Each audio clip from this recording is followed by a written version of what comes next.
गोपाल राधे राधे, गोविंद गोपाल राधे राधे, गोविंद गोपाल राधे राधे, गोविंद गोपाल राधे राधे, गोविंद गोपाल राधे राधे, गोविंद गोपाल राधे राधे, गोविंद गोपाल राधे राधे, केशव माधव राधे राधे, गिरधर नागर राधे राधे, गोविंद गोपाल राधे राधे, गोविंद गोपाल राधे राधे, केशव माधव राधे राधे, गिरधर नागर राधे राधे, ஸ்ரீ கோபாலகிருஷ்ணனுக்கு ஜெய்.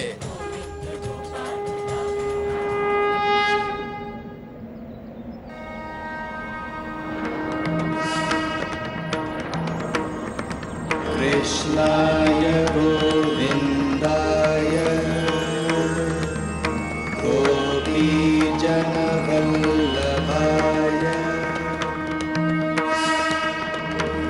कृष्णाय गोविन्दाय गोपीजनवल्लभाय தேவா,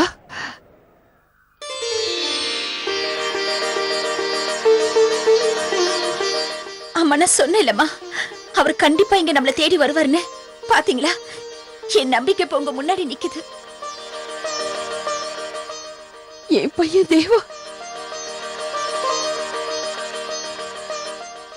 நம்ம தேவா திரும்பி வந்துட்டாப்பா.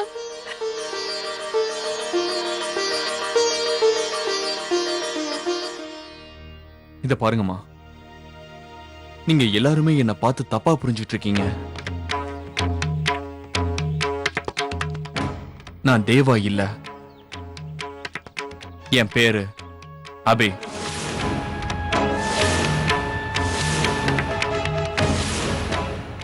நான் நேத்தே உங்களுக்கு சொல்லி புரிய வைக்க முயற்சி பண்ணேன். நீங்க எல்லாரும் மாதிரி நான் சொல்றது கொஞ்சம் புரிஞ்சுக்கோங்க. இதுல புரிஞ்சுக்கிறதுக்கு என்னப்பா இருக்கு? எங்க எல்லாருக்குமே நீ தேவாதான் நல்லா தெரியும். உன்னை பார்க்கும்போது வேற யாரும் ஏமாறலாம், ஆனா பெத்த தாய் நிச்சயமா ஏமாறவே மாட்டாப்பா. நான் பெத்த பையன் என் கண்ணு முன்னாடியே இருக்கான், ஆனா அவனுக்கு என்ன அடையாளம் தெரியல.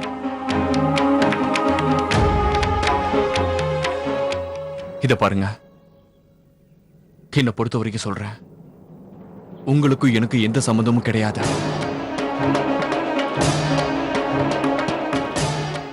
எங்க அம்மா அப்பா ஒரு பெரிய கார் ஆக்சிடென்ட்ல இறந்து போயிட்டாங்க. என்னோட முழு பேரு தேவா. எப்ப நீ பெத்த அம்மாவையே மறந்துட்டு இல்லன்னு சொல்றியோ அப்பவே எனக்கு எல்லாம் புரிஞ்சு போச்சு. உனக்கு உன் அண்ணனை கூட அடையாளம் தெரியலன்னு தான் சொல்லுவ. ஏன் இந்த அளவுக்கு நான் உறுதியா சொல்றேன் தெரியுமா? உன் உயிருக்கு உயிரான மனைவி ராதிகாவையே மனைவி இல்லைன்னு சொல்லிட்டியே நீ.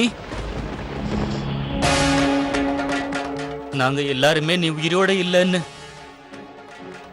ஒரு வகையில நம்ப ஆரம்பிச்சிட்டோம். ஆனா என் புருஷன் உயிரோட தான் இருக்காருன்னு குங்குமத்தை அழிக்க மாட்டேன்னு அவ உறுதியா இருந்தா.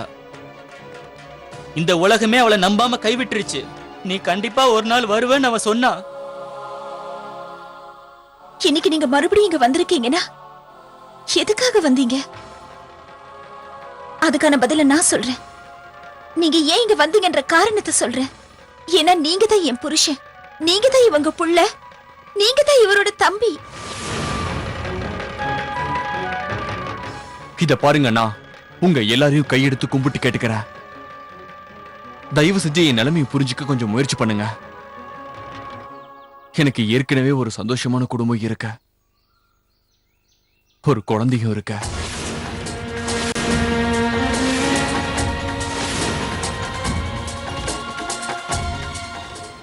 ஏன்பா இப்படி எல்லாம் பேசுற? அப்படி எல்லாம் பேசாதப்பா. தயவு செஞ்சு நான் சொல்றதை கேளு. ஒரு தாய் தன்னோட குழந்தைய, ஒரு மனைவி தன்னோட புருஷனை எந்த நிலைமையிலையும் கண்டுபிடிச்சிருவா. நீ பெத்த தாய் அடையாளம் தெரியலங்கிற, மனைவி இல்லைன்னு மறுக்கிற. ஏன் தேவா ஏன்? ஏன்னா நான் உங்க தேவா இல்ல.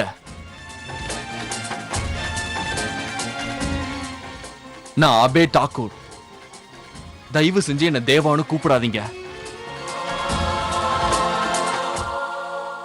பிடிக்கல. தயவு செஞ்சு என்ன போக விடுங்க. நில்லு தேவா, போகாதே தேவா. தேவா, அம்மா அம்மா அம்மா அம்மா, அம்மா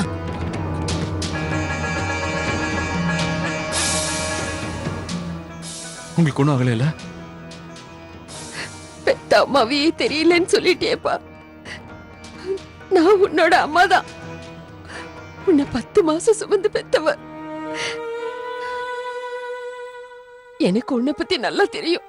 உன் மனசு என்ன அம்மான்னு ஏத்துக்குச்சுல்ல? சொல்லு, ஏத்துக்குச்சுல்ல? சொல்லு. அதனாலதானே உன் அம்மா கஷ்டப்படுறத தாங்க முடியாம இப்போ நீ திரும்பி ஓடி வந்த.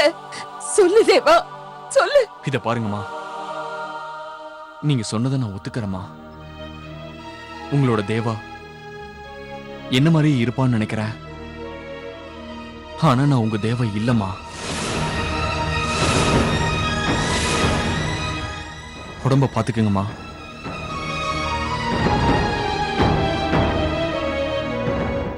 தேவா, போகாதே தேவா. தேவா, நான் சொல்றத கேளு. தேவா, தேவா, போகாதே. என்னை விட்டு போகாதே. அம்மா அம்மா அழாதீங்கம்மா. எனக்கு ஒரு விஷயம் புரியலம்மா. அவர் ஏன் நம்ம யாரையும் தெரியாத மாதிரி நடந்துக்கிறாரு? நீங்க வேணா பாருங்க, ஒரு நாள் அவர் கண்டிப்பா நம்மள தேடி வருவாரு.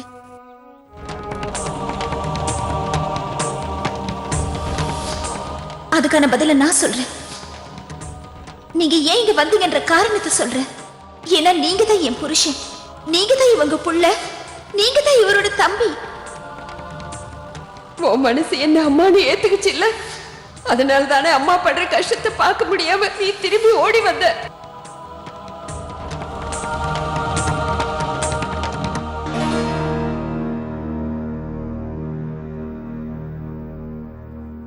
எங்க காலையில இருந்து அப்படியே போங்க, காணுமே. போய் வேலைய எங்க இன்னும் தான் எல்லா வேலையும் முடிக்கிறீங்களா? சீக்கிரமா பண்ணி முடிங்கன்னு கேட்க மாட்டீங்களா? என்னாச்சு? பண்ணிக்கிட்டே இருக்கிறோமா, சீக்கிரமா முடியும் முடியும்னா எப்பதான் முடிக்க போறீங்க நீங்க? இத முடிச்சிரோமா? எடுத்து வைங்க, நான் அப்போன்னு சொல்லிட்டு இருந்தேன். யாராவது கேக்குறீங்களா? அனுமான், அம்மா, ஏன் வேலையில அவ்வளவு மெதுவா நடக்குது? மாதாராம்ஜி, அது வந்து நான் கேள்வி கேட்ட ஏன் அவனை பாக்குறீங்க? பதில் சொல்லுங்க. இல்ல மாதாராம்ஜி, வந்தவங்கள பாதி பேரு சாப்பிட்டுட்டு வரோம்னு சொல்லிட்டு வெளியே போயிட்டாங்க. வழக்கமா நாம இங்கதான் அவங்களுக்கு சாப்பாடு கொடுப்போம். ரஜன், அம்மா நான் போதும்னு நினைச்சேன். ஏன் அவங்களுக்கு சாப்பாடு போட்டு நம்ம என்ன குறைஞ்சா போயிட போறோம்? ஏன் அப்படி சொன்ன? அடுத்த தலைமுறைக்கு சேர்த்து வைக்க போறியா நீ? இல்லம்மா, அப்படி இல்ல. இப்போ வந்து கொடுக்க சொல்றேம்மா. எல்லாருக்கும் தானமா கொடுன்னு லிஸ்ட் கொடுத்துருந்தானே, என்ன பண்ண? அதையாவது கரெக்டா எல்லாருக்கும் கொடுத்துட்டியா? ஆமாம்மா, எல்லாருக்குமே கொடுத்துட்டேன். அத அப்படியே 1-2 பேர் விட்டுருந்தா கூட அதையும் நான் கொடுத்துடுறேன். நீங்க எதுக்கும் கவலைப்படாதீங்க, எல்லாத்தையும் நான் பாத்துக்கிறேன். உன்ன மாதிரி ஒரு பொறுப்பான புள்ள இருக்கா, அப்புறம் எதை பத்தியும் நான் எதுக்கு கவலை பண்ணணும் சொல்லு பார்க்கலாம். ராதாஷ்டமி அன்னைக்கு கோயில்ல பார்த்தேனே, எவ்வளவு நல்லா எல்லா வேலையும் பண்ணியிருந்த நீ என்னோட பையன் இல்ல, அப்புறம் என்ன? 2 நாள் பொறுப்பா இருந்த போதுமே. இத பாரு ரஜன், இன்னைக்கு மாப்பிள்ளை தம்பிக்கும் கனிகாவுக்கும் வெட்டிங் டேன்னு தெரியும்ல. ஏதாவது பிரச்சனை வந்தது அப்புறம் என்ன பண்ணுவேன்னு எனக்கே தெரியும். இல்லம்மா, எதுக்கும் கவலைப்படாதீங்க, நான் எல்லாத்தையும் நான் சரியா பண்ணிடுறேன். ஜெய் சிவசம்போ மாதாராம்ஜி. ஜெய் சிவசம்பு பண்டிட்ஜி. வாங்க வாங்க. ரொம்ப நன்றிமா. வணக்கம் பண்டிட்ஜி. வணக்கம் ரஞ்சித் தம்பி. நல்லதே நினைங்க. அப்புறம் எதுக்கு சொல்ல கொள்ள பொம்மை மாதிரி நிக்கிறேன்? போய் வேலையை பாரு. சரி. கனிகா அம்மாவுக்கும் அபே தம்பிக்கும் கல்யாண நாளா கொண்டாடுறீங்க. வழக்கமா கொண்டாடுறத விட இந்த வருஷம் ரொம்ப சிறப்பா கொண்டாடுறீங்க. வணக்கம் பண்டிட்ஜி. நல்லா இருமா. என்னைக்கும் தீர்க்க சுமங்கலியா இருமா. கனிகா, மாப்பிள்ளை பேரை சொல்லி அவருக்காக தானம்லாம் எடுத்து வச்சிருக்கேன். அவர்கிட்ட எடுத்து கொடுத்து ஆசீர்வாதம் வாங்கிக்க. சரிம்மா. ரொம்ப நன்றி மாதாராம்ஜி. ஒவ்வொரு வருஷமும் உங்க மாப்பிள்ளைக்காக நீங்க நிறைய தான தர்மம்லாம் பண்ணிட்டு வர்றீங்க. அப்படி ஒரு மாப்பிள்ளை எனக்கு கிடைக்க நான் கொடுத்து வச்சிருக்கணும் பண்டிட்ஜி. போன ஜென்மத்தில் என் பொண்ணு என்ன புண்ணியம் பண்ணாலோ தெரியல, அதான் இந்த ஜென்மத்தில் அவளுக்கு நல்ல புருஷன் கிடைச்சிருக்கான். தானம் புண்ணியம் பண்ணினா அந்த ஆத்மாவுக்கு இன்னும் கொஞ்சம் நல்லது நடக்கும்ல. மாப்பிள்ளை தம்பிக்கும் கனிகாவுக்கும் இருக்கிற உறவுல எந்த கண்ணும் படக்கூடாது. அவங்க என்னைக்குமே நல்லா இருக்கணும்னு நினைக்கிறவனா. நீங்க கவலையே படாதீங்க மாதாராம்ஜி. நம்ம கிட்ட இப்போ மாப்பிள்ளை பிறந்த ஜாதகம் இல்ல, இருந்தாலும் அது பரவாயில்ல. இப்பதான் நான் அவருடைய கைரேகையை வச்சு பார்த்தேன். அவருடைய ஜாதகத்தையும் நான் கணிச்சு முடிச்சிட்டேன். பிரசன்ன ஜாதகத்தையும் பார்த்தேன். அதை பார்த்ததுனால நிச்சயமா என்னால சொல்ல முடியும், அவர் மேல எந்த கண்ணும் படாது. அந்த அளவுக்கு நல்ல ஜாதகம். யாரு நினைச்சாலும் மாப்பிள்ளைக்கு எந்த கெடுதலும் பண்ண முடியாது. பகவான் ஸ்ரீராமன் மாதிரியே அவருடைய ஜாதகமும் அமைஞ்சிருக்கு. அவருடைய வாழ்க்கையில அவருடைய மனைவியை தவிர வேற எந்த பொண்ணுக்கும் இடம் கிடையாது. எல்லாம் அந்த எம்பெருமானோட ஆசீர்வாதம் தான் பண்டிட்ஜி. நீங்க போங்க. நன்றிமா. வாங்க பண்டிட்ஜி, நீங்க உட்காருங்க, நான் போய் கொண்டு வரேன். சரி. பண்டிட்ஜி, இது உங்களுக்கான துணிமணி இதுல இருக்கு.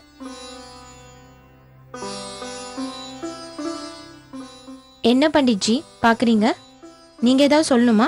ஆமாமா, மாதாராம்ஜி கிட்ட சொல்ல வந்த விஷயத்த நான் சொல்ல மறந்துட்டேன். சொல்லுங்க பண்டிட்ஜி, என்ன சொல்லணும்? இது கொஞ்சம் முக்கியமான விஷயம்தான். மாதாராம்ஜி உங்க ஜாதகத்தை கொடுத்து பார்க்க சொன்னாங்க. அந்த ஜாதகத்துல கொஞ்சம் தப்பு இருக்கு. அதாவது உங்களோட பிறந்த தேதியில, அதாவது பண்டிட்ஜி, என்னோட ஜாதகத்துல எந்த குறையும் இருக்காது. நீங்க கவலைப்படாம இருங்க.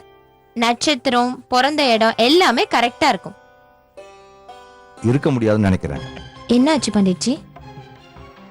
ஏன் ரொம்ப கவலையா இருக்கீங்க? என்ன விஷயம்னு சொல்லுங்க. அதுல கொஞ்சம் பிரச்சனை இருக்குமா. உங்க 2 பேருடைய ஜாதகத்தையும் நான் நல்லா கணிச்சு பார்த்துட்டேன். உங்க ஜாதகத்தை பொறுத்த வரைக்கும் கல்யாண யோகமே இல்ல. நான் பார்த்த ஜாதகம் இது வரைக்கும் தப்பானதே இல்ல. இங்க பாருங்க பண்டிட்,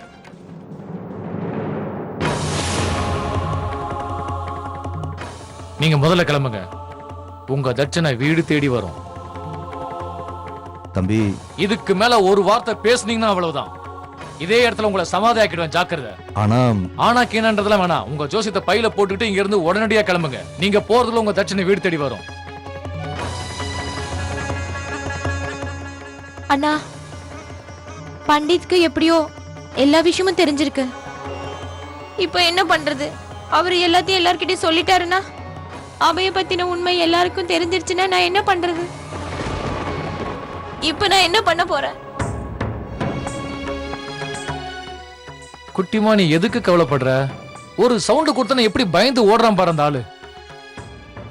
எதுவும் சொல்லாதன்னு சொன்னா வாழ்க்கை ஃபுல்லா வாயே திறக்க மாட்டான். அவனுக்கு ஏதோ சந்தேகம் வந்திருக்கு, அவ்வளவுதான்.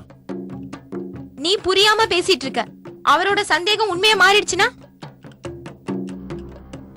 5 வருஷத்துக்கு முன்னாடி ஒன்னால தானே அந்த கஷ்டத்துல நான் மாட்டிக்கிட்டேன். என் வாழ்க்கை அதனால தானே அழிஞ்சுது. குட்டிமா, என்ன திடீர்னு பழைய தூக்கி என் மேல போடுற நீ? என்னால ஒண்ணு உன்னோட வாழ்க்கை பறி போயிடல, புரிஞ்சுக்க. அப்படி பார்த்தா அந்த அபய இந்த வீட்டுக்குள்ள கூட்டிட்டு வந்த பாத்தியா, அன்னைக்குதான் நம்மளோட தலையெழுத்தே மாறி போச்சு. எப்ப அவன் அந்த வீட்டுக்குள்ள வந்தானோ அதுக்கப்புறம் இந்த வீட்டுல யாருமே பேச முடியல. ஒரு நாயை விட கேவலமா இருக்கேன். சத்தியமா சொல்ற குட்டிமா, நான் ரொம்ப கேவலப்படுறேன். அவனை போய் இந்த வீட்டுக்கு மாப்பிள்ளைய கூட்டிட்டு வந்தியே, அவன் உனக்கு புருஷனும் இல்ல, இந்த வீட்டுக்கு மாப்பிள்ளையும் இல்ல. அப்படி இருந்து என்ன கஷ்டப்படுத்துறான் அவன்? உனக்கே நல்லா தெரியும் குட்டிமா. உன்னாலதான் அவன் ஒண்ணும் செய்யாம விடுறேன். நீ என்ன குறை சொல்றியா? எனக்காக ஒண்ணும் நீ இந்த உண்மையை மறைக்கல. உன் உயிருக்கு ஆபத்து வரக்கூடாதுன்னு தான் நீ இந்த உண்மையை மறைச்ச. ஏன்னா உனக்கே நல்லா தெரியும், அபய் மட்டும் இந்த இடத்துக்கு வராம இருந்திருந்தா உன்னை பத்தின உண்மை எப்பயோ வந்திருக்கும்.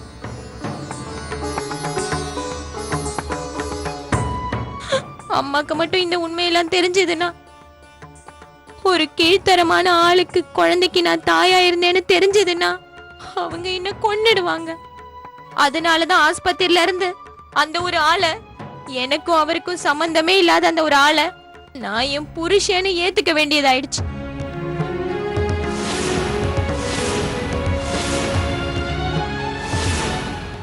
அவர் யாரோ, எந்த ஊர்ல இருந்து வந்தாரோ,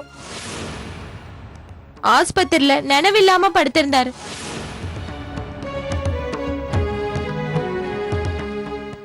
நீயே சொல்லுனா, எனக்கும் அவருக்கும் சம்பந்தமே இல்லாத ஒருத்தர் புருஷன்னு கூட்டிட்டு வந்து இந்த வீட்ல எப்படி நான் நிம்மதியா அவரோட குடும்பம் நடத்த முடியும்? நானும் சின்ன பொண்ணு தானே. இந்த பார் குட்டிமா, நீ எதுவும் சொல்லாதனா. இப்ப நான் சொல்ல போறது மட்டும் நல்லா கவனமா கேட்டுக்கோ. என்ன பத்தின உண்மை வெளி வந்ததுன்னா உன்னோட சுயரூபம் நிச்சயமா வெளி வந்தே தீரும். பார்த்து நடந்துக்க.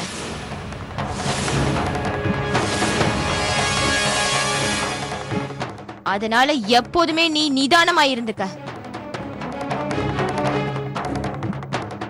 5 வருஷத்துக்கு முன்னாடி நானும் நீயும் சேர்ந்து ஒரு காரியத்தை பண்ணோம். அதோட பலன் 5 வருஷத்துக்கு அப்புறமா இப்ப வரப்போகுது. நாம 2 பேரும் அதை அனுபவிச்சுதான் ஆகணும்.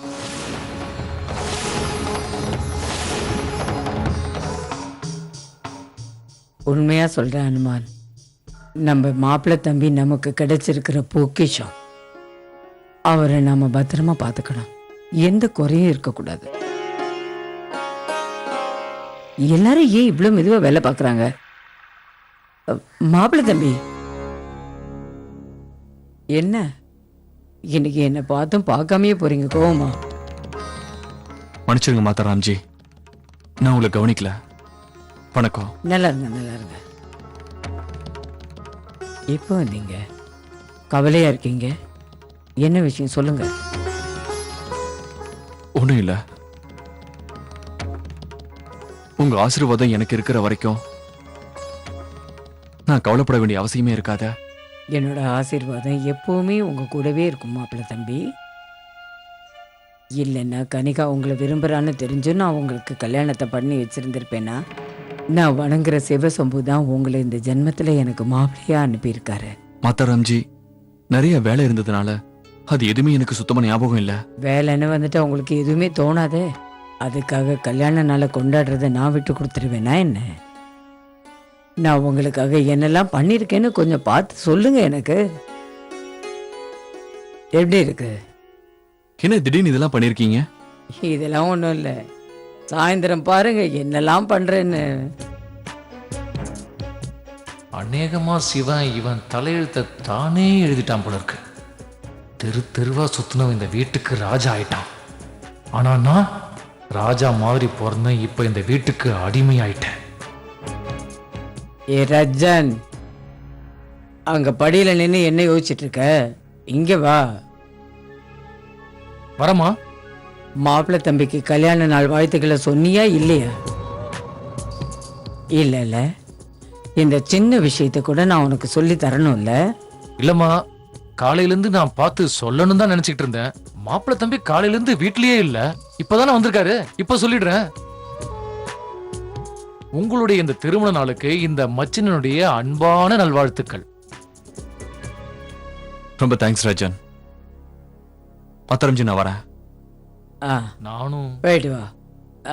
என் தங்க குட்டி வந்தாங்க, செல்ல குட்டி எங்கட போயினுங்கிறீங்க. என்னது, நீ இன்னும் தயாராகவே இல்லையா? எங்க அந்த ராதிகா? ராதிகா, ராதிகா, ராதிகா எங்க? தீபு ஏன் இன்னும் தயார் பண்ணவே இல்லை? அம்மா, அவ வந்ததுக்கு அப்புறம் தானே தயார் பண்ண முடியும். அப்படின்னா அவ இன்னும் வரல. அன்னைக்கு பூரா கண்ணு முழிச்சாலேன்னு அவளுக்கு நான் லீவு கொடுத்தேன். அது அவளுக்கு அதிகமாயிடுச்சா?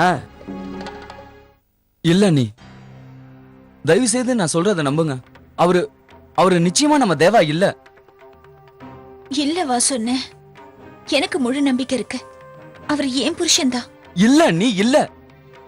உங்க கண்ணை கட்டி இருக்கிற அந்த மாயத்திரைய அவுத்துடுங்க.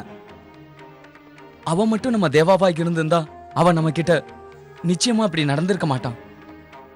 வா சொன்னேன், உண்மை என்னங்கிறது என்னைக்காவது ஒரு நாள் கண்டிப்பா வெளியில வரும். இந்த மாதிரி அவர் நம்மளை விட்டு விலகி இருக்கிறதுக்கு கண்டிப்பா ஏதாவது ஒரு காரணம் இருக்கும்னா, அதே மாதிரி நம்மள தெரியாத மாதிரி நடந்துக்கிறதுக்கும் நிச்சயமா ஏதோ ஒரு காரணம் இருக்கும். என் பக்தி மேலேயும் அவர் மேல வச்சிருக்கிற அன்பு மேலேயும் எனக்கு நம்பிக்கை இருக்கு. என் கண்ணை இந்த பிரச்சனையை கண்டிப்பா தீர்த்து வைப்பாரு.